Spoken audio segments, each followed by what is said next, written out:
कहते हैं दुनिया रहस्यों से भरी हुई है और समय समय पर कुछ अनहोनी ऐसी घटती है जिससे इन रहस्यों से पर्दा उड़ जाता है।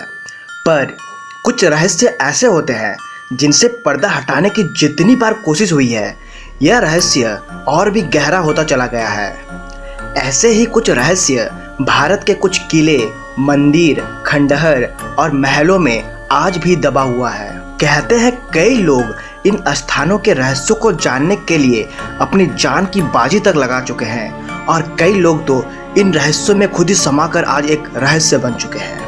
पर रहस्य अब भी बरकरार है क्योंकि ये जगह साबित है, साबित।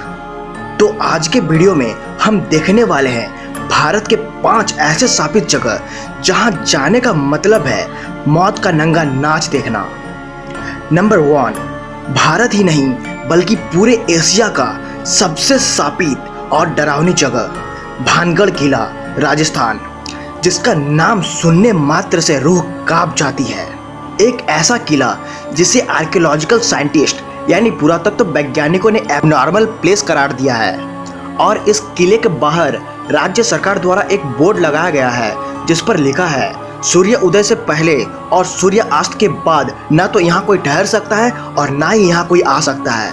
पुख्ता तौर पर तो आज तक कोई नहीं बता पाया है कि इस स्थापित किले की असली वजह क्या है, पर वहाँ के स्थानीय लोगों में कुछ कहानियाँ प्रचलित है, जिसमें एक कहानी यह है कि इस किला में रत्नावती नाम की एक बहुत ही सुंदर राजकुमारी रहती थी, जिस पर एक काला जादू और टोटके में माहिर तांत्रिक की नज़र पड़ी, जो महारानी रत्नावती को काला जादू से वश में करके शारीरिक शोषण करना चाहता था। प्रचलित कहानी के अनुसार एक दिन इस तांत्रिक ने बाजार में रानी के एक दासी को रानी के लिए केश तेल खरीदते देखा। तभी इस तांत्रिक ने इस तेल पर टोटका किया कि जो भी यह तेल लगाएगा वो तांत्रिक के पास खींचा चला आएगा। जब रानी ने इस तेल को देखा तो वह समझ गई कि यह तेल अभिमंत्रित है। चूँकि रानी भी तंत्र पाठ में प्रशिक्षित थी और रानी ने तुरंत अपनी दासी से उस तेल को फेंकने को कहा। दासी ने तेल एक चट्टान पर फेंक दिया, जिससे चट्टान तांत्रिक की ओर उठकर जाने लगा। चट्टान को अपनी ओर आते देख तांत्रिक समझ गया कि उसके साथ छल हुआ है और आखिरी क्षण में तांत्रिक ने भानगढ़ शहर को उजाड़ने का एक और श्राप दे दिया। तांत्रिक तो मर गया पर किले की एक भी छत नहीं बची और रातों रात सारे लोग मर गए। और आज भी जब किसी को अपनी आंखों के सामने अपनी मौत का नंगा नाच देखना होता है तो वह रात को वहीं रुक जाता है और हजारों चिखती चिल्लाती आवाज़ों में अपना आवाज़ हमेशा के लिए शुमार कर देता है। नंबर 2, कुलधारा गांव, राजस्थान। 170 सालों से वीरान यह गांव जैसलमेर में स्थित है। कहते हैं 1291 में पालीवाल ब्राह्मणों द्वारा स्थापित एक स्मृत कबीला जो अपने व्यापार कौशल और कृषि ज्ञान के लिए जाना जाता था। 1825 में एक रात कुलधारा और आसपास के 83 गांव के सभी लोग अंधेरे में अचानक गायब हो गए। इस रहस्य के किस्सों में यह तथ्य शामिल है कि राज्य के मंत्री सलीम सिंह ने एक बार गांव का दौरा किया और मुख्य सरदार की खूबसूरत बेटी से प्रेम करने लगा और उससे शादी करना चाहता था। मंत्री ने ग्रामीणों को धमकी दिया कि अगर उन लोगों ने लड़की का शादी मंत्री से नहीं कराया तो वह गांव का कर बहुत ज़्यादा बढ़ा देगा। आसपास के गांवों के साथ गांव के मुखिया ने लड़की के सम्मान की रक्षा करने के लिए और मांसाहार लोगों से ब्राह्मणों को बचाने के लिए गांव छोड़ने और पलायन का फैसला किया और जाने से पहले गांव वालों ने इस गांव को उजाड़ने का श्राप दिया। यह भूमि तभी से एक प्रेतवादित जगह बन चुकी है। नंबर 3, शनिवार वाड़ा किला, पुणे। दुनिया का one of the most haunted place 300 साल पुराना 13 मंजिला शनिवार वाड़ा पुणे में स्थित है। कहते हैं इस किले का निर्माण 1730 में मराठा सम्राट पेशवा बालाजी ने किया था। पेशवा को अपने पहले ही साल में अपनी पत्नी काशीबाई और बेटे नाना साहेब से धोखा मिला और अपनी प्रेमिका मस्तानी से भी जुदा हो गए, जिससे उनको काफ़ी सदमा लगा और उनकी मौत हो गई। तब से लेकर आज तक सिंहासन की लड़ाई में शनिवार वाड़ा ने अपना सब कुछ खो दिया और 1828 में एक भयानक आग की वजह से यह किला पूरी तरह से जलकर राख हो गया। इस आग की असली वजह आज तक किसी को नहीं पता, पर लोग कहते हैं कि यह जगह साबित है। लोगों के अनुसार इस किले में बाजीराव के पोते नारायण राव की आत्मा भटकती है।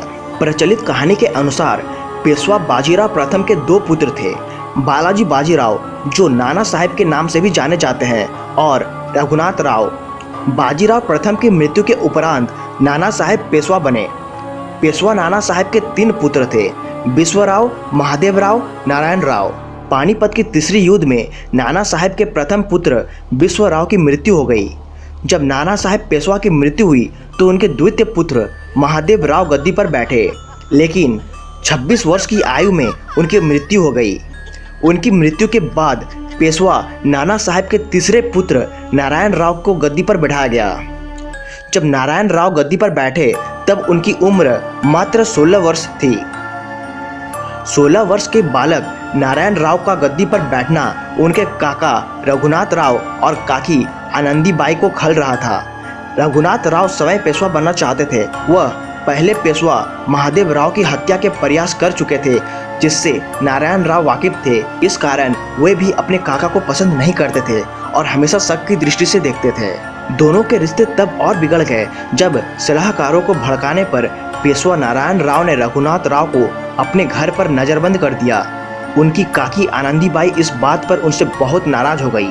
नजरबंद होने के बाद रघुनाथ राव ने अपने बचाव के लिए शिकारी काबिलियाई गार्दी के मुखिया सुमेंद्र सिंह गार्दी को एक पत्र भेजा, जिसमें लिखा था नारायण राव ला धारा, जिसका अर्थ था नारायण राव को कैद कर लो।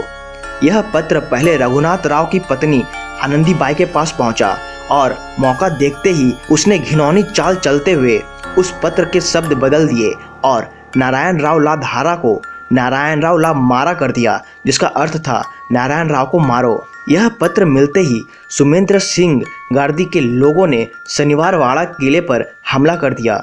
जब वे सारी बाधा पार कर पेशवा नारायण राव के कक्ष में पहुंचे तो नारायण राव उन्हें देखकर अपने काका के कक्ष की ओर कहते हुए भागे, काका माला वाचवा, काका माला वाचवा, अर्थात चाचा मुझे बचाओ। किंतु उसके अपने काका तक पहुंचने के पहले ही गार्दियों ने उसे पकड़कर मौत के घाट उतार दिया। इस घटना के संबंध में इतिहासकारों में मतभेद है।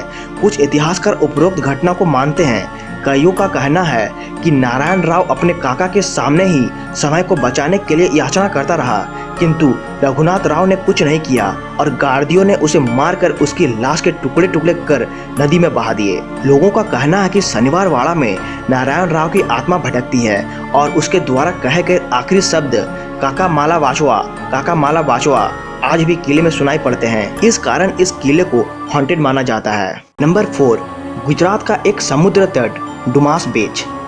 भारत के हिंदू धर्म में मरने के बाद इंसानों को दफन करने के बजाय दाह संस्कार किया जाता है, क्योंकि इससे वो आत्मा को शरीर से छोड़कर प्रकृति में भेज देती है।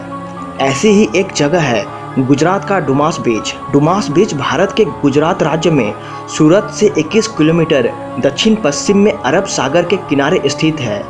यह जगह अपनी काली रेत और नीले समंदर के लिए जाना जाता है। इसी समुद्र तट पर मृतकों का दाह संस्कार भी किया जाता है, जिसके कारण यहाँ पर लोगों को रात को हवाएं और आवाज़ें उन्हें बांधी रखती है, जो इस जगह को प्रेतबाधित करार देती है। लोगों के अनुसार कई पर्यटक रात को घूमने के लिए निकलने के बाद गायब हो जाते हैं। वहाँ पर हर रात को कुत्तों को भौंकने और रोने की आवाज़ें आती है, जो वहाँ पर भूतों के होने का एहसास दिलाते हैं। कुछ लोग मानते हैं कि यहाँ रात को कुत्ते पीछे पड़ जाते हैं। वास्तविकता लोगों के विश्वास के पीछे छुपी रहती है, लेकिन यहाँ पर होने वाली घटनाओं और हादसाओं को भी झुठलाया नहीं जा सकता। इसीलिए यह जगह हॉन्टेड डुमास बीच को लोग प्रेत बाधित मानकर यहाँ रात को नहीं आते हैं। Number 5, tunnel number 33। कालका से शिमला तक जाने वाले रेल रूट पर वैसे तो कई सारी टनल पड़ती है, लेकिन उनमें सबसे खास और खौफनाक है टनल नंबर 33। कहा जाता है कि इस टनल में आज भी उस इंजीनियर की आत्मा का वास है जिसने टनल के ठीक सामने आत्महत्या कर ली थी। ब्रिटिश काल में कर्नल बरोग नाम का एक ब्रिटिश इंजीनियर था, जिसे यह टनल बनाने की जिम्मेदारी दी गई। उस दौरान पहाड़ों को काटने के लिए बड़े बड़े शीशे और एसिटिलीन गैस का इस्तेमाल किया जाता था। कर्नल ने सबसे पहले पहाड़ का निरीक्षण किया और 2 छोर पर मार्क लगाए और मजदूरों को दोनों छोर से सुरंग खोदने का निर्देश दिए। उसका अनुमान था कि खुदाई करते करते दोनों सुरंग बीच में आकर मिल जाएंगी, लेकिन ऐसा कुछ नहीं हुआ। कर्नल के काम में थोड़ा डेविएशन आ गया। सुरंग खोदते वक्त ऐसे डेविएशन आना वैसे तो आम बात है, लेकिन ब्रिटिश सरकार को यह ठीक नहीं लगा। सरकार ने पैसे की बर्बादी करने के मामले पर कर्नल पर जुर्माना ठोक दिया। मजदूरों ने भी बहुत खरी खोटी सुनाई, क्योंकि उनकी मेहनत बेकार चली गई थी। इंजीनियर इस बात को लेकर बहुत परेशान हो गया और एक दिन अपने कुत्ते को लेकर सुबह टहलने निकला और खुद को गोली मार ली। इंजीनियर के मौत के बाद 1900 में टनल पर फिर से काम शुरू हुआ और 1903 में टनल पूरी तरह तैयार हो गई। ब्रिटिश सरकार ने टनल का नाम इंजीनियर के नाम से ही रखा, बरूक टनल। स्थानीय लोगों का मानना है कि इस टनल में आज भी इंजीनियर की आत्मा घूमती है। यही कारण है कि रात के वक्त इस टनल के पास कोई नहीं जाता। स्थानीय लोगों का यह भी कहना है कि रात को टनल के अंदर से किसी के कहराने की आवाज़ आती है। हालांकि वास्तव में यह टनल बेहद खौफनाक है भी, और टनल के अंदर लगी सारी लाइटों को बुझा दी जाए तो अंदर बेहद डरावना मंजर होता है। अंदर पहाड़ का पानी रिसता रहता है। इस टनल के कुछ दूर चलने पर आपको एक सुरंग मिलेगी जहां से अजीबोगरीब आवाजें आती है। सरकार ने उस सुरंग को बंद करने के लिए लोहे का दरवाजा भी लगाया, लेकिन एक दिन लोगों को दरवाजे का ताला टूटा मिला। तब से लेकर आज तक उसमें ताला नहीं डाला गया और कोई भी वहां जाकर खौफनाक आवाजें आज भी सुन सकता है, आप भी। तो आज के लिए इतना ही। मैं आपसे जल्दी ही मिलूंगा ऐसे ही कुछ अमेजिंग वीडियोस के साथ। Thank you.